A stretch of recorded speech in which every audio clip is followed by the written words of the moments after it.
je suis Mayek, et aujourd'hui on va déterrer un cadavre. Ah, comme j'aurais aimé que la franchise Descendants se résume à une simple trilogie mal branlée. Mais, à mon plus grand déplaisir, c'est un filon qui a été exploité au-delà de ça.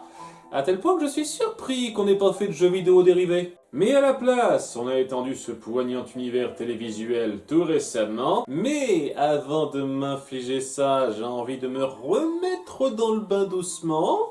C'est pour ça qu'on va d'abord boucler ce qui a été fait auparavant. Car ils ne se sont pas privés de faire de l'extension animée, ce qui correspond peut-être un peu plus à mon domaine d'expertise.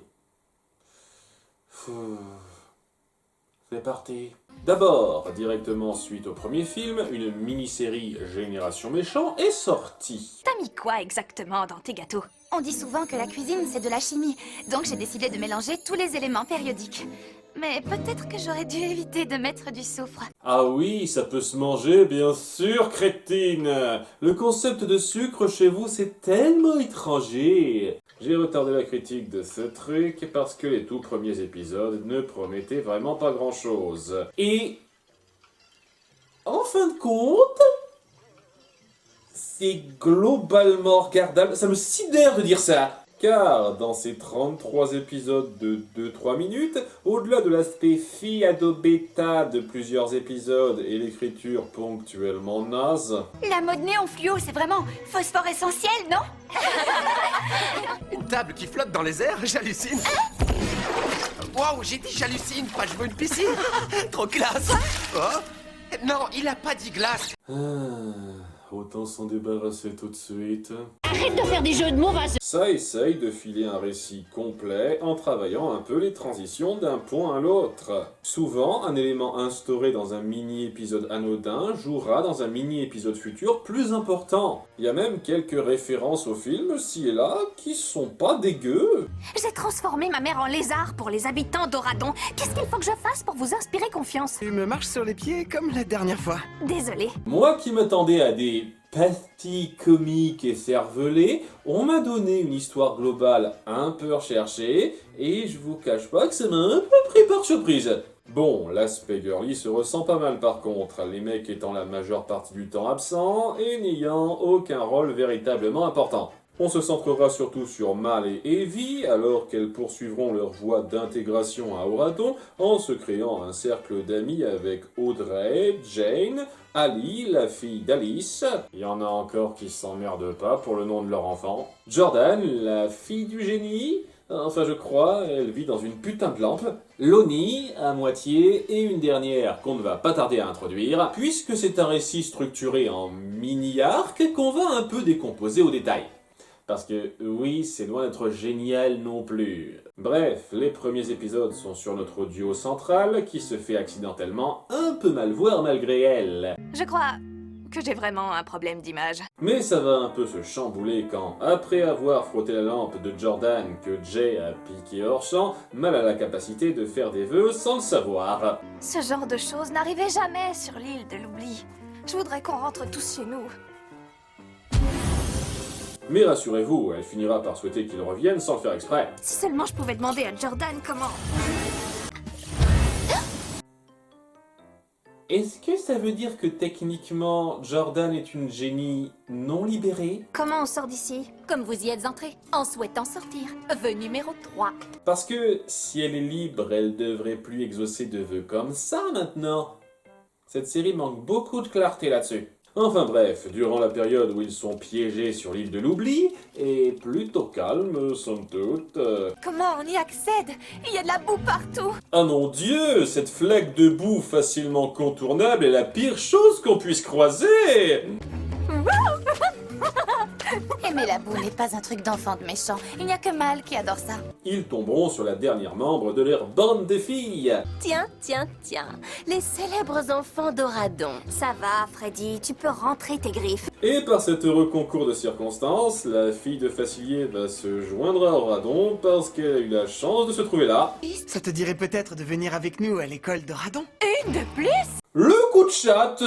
Pour qu'on songe à votre réintégration, il faut que vous tombiez sur les héros au pif. Après, ce sera une période calme où la nouvelle élève va traîner avec la bande qui va organiser une petite soirée musique à multithèmes. Et si on faisait un bal hip-hop et kickboxing? Quoi, on danse en se donnant des coups de poing? On décorerait tout avec des citrouilles. Un méchant bal? Une soirée génie? Une soirée merveilleuse au pays des merveilles. Putain de nombriliste tout de même. Mais un autre invité mystère s'est éclipsé en même temps que Freddy et s'est caché à tout le monde en faisant quelques sales coups. Mon costume de mascotte a disparu. Quelqu'un a volé ma robe! Vraiment l'horreur. Un monstre est en liberté. Cela se poursuit jusqu'à la soirée en question où la tension grimpe parce qu'on soupçonne nos filles de méchants d'être responsables. Et c'en est une autre. Désolée de vous interrompre! Non, je ne suis pas désolée. CJ. Je piche pas trop, ma grande. T'as fait tous tes coups en douce pour embrouiller tout le monde. Le chaos est là entre nos personnages. Et tu décides de te dévoiler tranquillou pour te vanter d'être responsable de tout, de façon à ce que tout le monde sache bien qui blâmer. Chez les crochets, on aime ce qui est accrocheur. Sérieux, elle dit « Ah ah ah, c'est moi qui ai tout fait !» Freddy la rejette parce qu'elle la considère mal en 2-2 et tout va mieux. Y a plus d'embrouille, la vie est belle. C'est un peu une résolution de merde. Le pire épisode pour moi. Et après coup, CJ est dans la nature et tout le monde s'en branle. Elle pourrait refaire du grabuge, mais c'est pas urgent d'une quelconque façon. On se fait une petite soirée pyjama pour décompresser.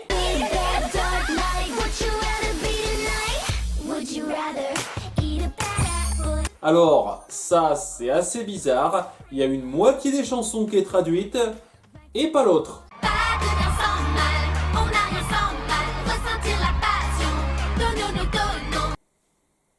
Et elle jouera aucun rôle par la suite. Elle aide rapidement, artificiellement le méchant suivant pendant 10 secondes et c'est marre. J'ai l'impression que vous saviez plus quoi en faire. Ensuite, un nouveau bal se prépare. Qu'est-ce que c'est au juste ce fameux bijoubilé? Ils font ça la moitié de leur vie. Le bijoubilé est une cérémonie tradie où chacune d'entre nous reçoit sa pierre précieuse de naissance. C'est aussi une cérémonie où chaque fille et fils d'eux se voit attribuer une pierre de naissance, dont je n'ai pas très bien compris la logique.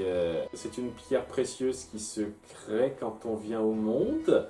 On voit que ça peut amplifier la magie de certains trucs, mais de quoi c'est fait exactement? C'est comme la lampe de Jordan, vous nous introduisez un truc pété sans développement. Mais ce truc qu'on vient d'inventer est important maintenant, car mal de ne pas avoir la sienne à disposition car sa mère l'a cachée. Donc elle retourne sur l'île de l'oubli, accompagnée par Freddy parce que... Mon père a caché des choses pour rendre service à tout le monde, y compris au père méchant. Facilier, le prêteur sur gage du quartier. Cependant, elle ne trouve pas de bijoux, mais en fait si, sans le savoir. Je suis désolée qu'on n'ait pas trouvé ta pierre. Mais tiens, cadeau, ce pendentif porte-bonheur est à toi. C'est quoi l'intérêt qu'elle ne sache pas tout de suite que la pierre est là? On dévoilera plus tard que la pierre est dans le collier, mais ça servait à quoi qu'elle croit que c'était juste un collier au départ? C'est même pas du faux suspense, c'est... du rembourrage naze. Mais la pierre Redcon a un effet néfaste sur elle, semblable à la kryptonite rouge, et la fait devenir malfaisante, commettant des actes odieux tels que tacher les robes des filles avec des bulles et faire parler tout le monde dans le désordre. Encore c'est pas ce qu'est-ce qu'il. Voix envoûtée là. Vous pour bien fait. Ce niveau de vilainie est insoutenable! Jen finit par l'avoir volé le sceptre de Jafar et rapporte ça au groupe qui la confronte et comprend qu'elle a été ensorcelée. C'est bien la pierre. Maléfique a dû lui jeter un sort il y a des Et années. elle a caché le joyau dans le pendentif. Elle avait prévu le coup. C'est peut-être le truc le plus affreux qu'on la voit faire dans cette saga. Et elle est même pas là pour ça. En tout cas, grâce à ça, elle reprend ses esprits, mais avant, elle avait donné le sceptre à un autre enfant de méchant qui a profité de son temps de passage pour quitter l'île. Ça commence à devenir redondant. Permettez-moi de me présenter. Je m'appelle Zevon, je suis le fils d'Isma. Le fils d'Isma. J'avoue, c'est original, je m'y attendais pas. La ménopause est venue très tard pour elle. Et il a un problème avec les mots. Mes machinations vont surpasser ces sortilèges. Tu veux sûrement dire tes machinations. Ne sois pas si condescendinante. Ce qui n'a rien à voir avec sa mère, mais pourquoi pas. Oradon sera bientôt à moi. Hé, c'est le sceptre de mon père. Il devrait être au musée. Jen vous a pas mis au parfum que ça a été volé? Vous vous êtes pas posé plus de questions que ça après avoir désenvoûté mal? Enfin bref, il les rétrécit les pièges et va piquer les pierres pour augmenter la magie du sceptre. Jane, Freddy, Jay et Carlos ont disparu. Ouf, je sens à nouveau mes pieds. Je pars à leur recherche. Rassurez-vous les filles, je ne prendrai pas d'importance dans la résolution. Et c'est la confrontation finale où il veut rendre tout le monde méchant. Ce sceptre sera comme une antenne qui transmettra mes pouvoirs à travers Oradon pour que tout le monde devienne méchant. Et après, tout le monde se bat contre une armée de Pinocchio maléfiques avec une superbe chorégraphie de combat. Quel rythme, quelle tension! Pour finalement battre le gars et le rebalancer sur son île.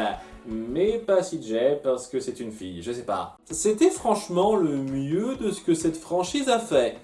En grande partie parce que la barre était pas haute. C'est un peu comme un film clochette, j'ai envie de dire. C'est grossier sur plusieurs points et un peu trop bêtement girly, mais pour chaque dialogue nul, il y a un échange efficace en contrebalance. Je retire tout ce que j'ai dit de méchant sur toi. Qu'est-ce que tu as dit sur moi? Rien du tout. Jolie coiffure. Oh, tu trouves? Non, mais j'essaie d'apprendre à être sympa. Et j'apprécie franchement qu'on poursuive doucement la voie d'acceptation des enfants de méchants instaurée dans le film de départ. C'est intéressant de voir ce reste de suspicion et comment ça va se développer en amitié sincère au sein de notre groupe central. C'était à peu près acceptable, ce qui est notablement plus que je peux en dire des films live action. Néanmoins, et je pense que vous avez dû le remarquer depuis un moment, cette série n'est pas du tout prise en compte par la suite. Crochet à une fille et pas un fils, elle ne sera plus jamais mentionnée. La fille de Facilier n'aura pas cet âge et ne sera pas prise tout de suite à Oradon. Elle aura même pas du tout le même rapport avec son père. Mon père est tout le temps en train de parler de l'au-delà. C'est bien d'avoir un Il passe-temps. aime tellement les fantômes qu'il connaît toutes leurs dates de décès, alors qu'il oublie toujours mon anniversaire. Audrey qui n'aura pas véritablement copiné avec nos deux filles de méchantes et des tas d'autres détails qui seront incohérents avec les films suivants. On ne reparlera plus jamais de cet incident. Ils ont clairement écrit Descendants 2 et 3 en n'en ayant rien à cirer de ce que cette série proposait. Mais ça n'aura pas été la seule fois qu'on se sera essayé à l'animation avec Descendants. Car peu après le troisième film est sorti Le Mariage Royal. Ah, je la sens bien celle-là. Le mariage de Mal et Ben a lieu aujourd'hui, ce qui met des écureuils en branle, et ça énerve le chien qui parle. C'est une cérémonie royale, compris? Descendez de là, tic-tac, avant que je devienne toc-toc. Ok, et vous savez quoi? Je crois qu'il est temps de relancer ça. Je sais que j'en aurai besoin le mois prochain. Notre héroïne répète ses vœux en essayant de se faire belle, ce qui est difficile avec ce dessin. Ouh, c'est pas mal moche! L'animation en image de synthèse de Génération Méchant ne casse pas la baraque. Plusieurs moments font assez pauvre. Le tout passe cependant acceptablement avec un style suffisamment détaillé pour appuyer la personnalité du casting. Mais à côté de l'animation du mariage royal, c'est Spider-Man New Generation. Là, le trait est beaucoup trop simple. Les persos manquent cruellement d'expression et les mouvements n'ont aucun peps. Et c'est encore pire quand ça bouge vite. Ça me fait un peu mal de dire ça, mais j'aurais préféré que vous poursuiviez votre 3D plutôt que de partir sur de la 2D de cette qualité-là. Truc intéressant à savoir, figurez-vous que pour composer ce bouquet, j'ai ramassé toutes les fleurs d'Oradon. Audrey! Et ouais, Mal n'est vraiment pas rancunière, vu que c'est son organisatrice de mariage. Mais à nouveau... Qu'est-ce qu'elle a fait de si grave? Tous mes amis seront là et même mon père va venir. Sans oublier ta mère. Comment elle doit se sentir d'avoir vécu autant d'années comme ça, avec sa propre fille qui nettoie régulièrement ses crottes? C'est ce que doivent ressentir certains vieux. Sinon, Jay sert de groom de service. Sympa pour lui. Princesse Uma. N'en fais pas trop, Oma suffira. C'est mon nom. Ah oui, ça m'avait manqué. Et c'est là que Papa Hades arrive, jetant ironiquement un froid. Et à peine 20 secondes plus tard... On perd pas de temps. Mon père ne ferait jamais une chose pareille exprès. Je suis sûre que tout ça n'est qu'un regrettable malentendu. Oui, le tyran qui voulait détrôner tous les autres dieux ne ferait jamais quelque chose d'aussi malveillant. Et bien qu'étant innocent, il préfère repartir sans rien dire plutôt qu'expliquer quoi que ce soit. Il le faut, sinon ce moyen-métrage durerait 4 fois moins longtemps. Pas question que je me marie sans lui. Depuis le 3e film, c'est la seconde personne la plus importante au monde pour moi. Ainsi, notre groupe, réduit à 3... J'étais en train de me dire que j'aurais voulu que Carlos soit là. Nous aussi. Désolé d'être ce connard-là, mais vous comptez vraiment pas fournir d'autres explications au-delà de l'acteur est mort, donc on va dire qu'il est arrivé un truc tragique vague au perso? C'est un peu feignant en termes d'écriture. Désolée d'interrompre ce beau moment de tendresse, mais... Le pont est en flammes. Et c'est pas grave, puisqu'Uma est là. 2 minutes de rempli, merci pour ces péripéties palpitantes. J'oublierai jamais ce que t'as fait. C'est le plus grand acte noble que t'aies jamais fait pour moi. Et leur ancien chez eux s'est grandement amélioré depuis la chute de la barrière. J'adore le relooking de l'île. Maintenant, ça fait beaucoup plus glamour. Parce qu'évidemment, relâcher comme ça tous les pires vilains et leurs descendants n'a eu aucune mauvaise répercussion. Mon cul puissance 2, les videurs de Hadès ne laissent pas passer Mal et ses potes, donc elle se transforme en dragon.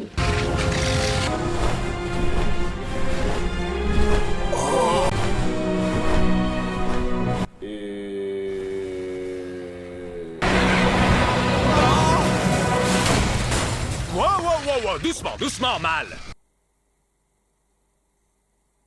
Est-ce que tu les aurais cramés s'il n'était pas intervenu? Elle apprend que Ben était déjà là pour lui parler, ce qui n'apporte rien. Il aurait juste pu les suivre dès le début. Et il leur raconte qu'en fait, c'est Maléfique qui a instigé l'incident, aidé grandement par le cabot.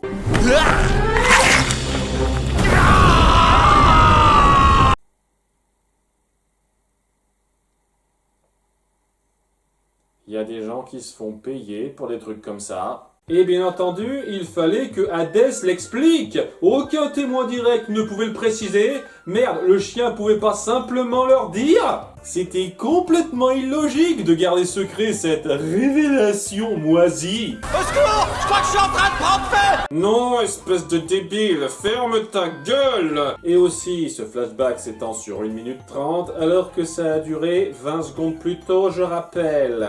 Le temps est pliable. Elle convainc alors son père de revenir avec un beau discours. À mon mariage, il doit y avoir tous les gens que j'aime. Et tu en fais partie. Et toi aussi, maman. Oui, bien sûr, Malézarfik est complètement touchée par ça, elle aussi. Les beaux-parents et la bonne fée débarquent pile à ce moment-là, et Ben a une idée. Tu veux bien m'épouser ici? Là? Tout de suite? Ok, nique tout le travail de préparation et le fric qui a été dépensé. Tu voulais être entouré des gens que tu aimes. Moi aussi. Et ils sont tous là. Oui, on emmerde tous nos autres amis d'Oradon et tous les invités qui sont au palais. Qu'est-ce qu'on en a à prendre les deux? Bibidi babidi wouh!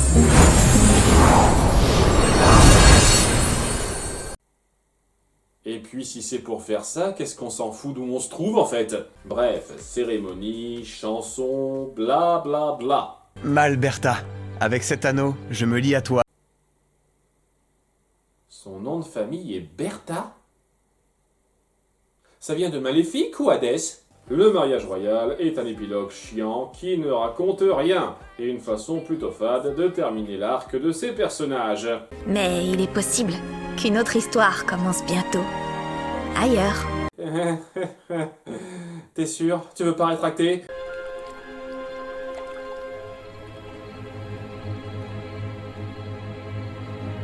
Je sais pas si ça arrange grand chose de savoir que vous aviez un peu prévu ce film à l'avance. C'était Mayolek! et les choses sérieuses vont vraiment reprendre. On n'a rien sans rien. On n'a rien sans rien. Love could be hard, light could be dark, like a jewel will shine brightly wherever we are. If we stick to the dream. C'est pas plus simple de juste virer les micros en trop, ma grande?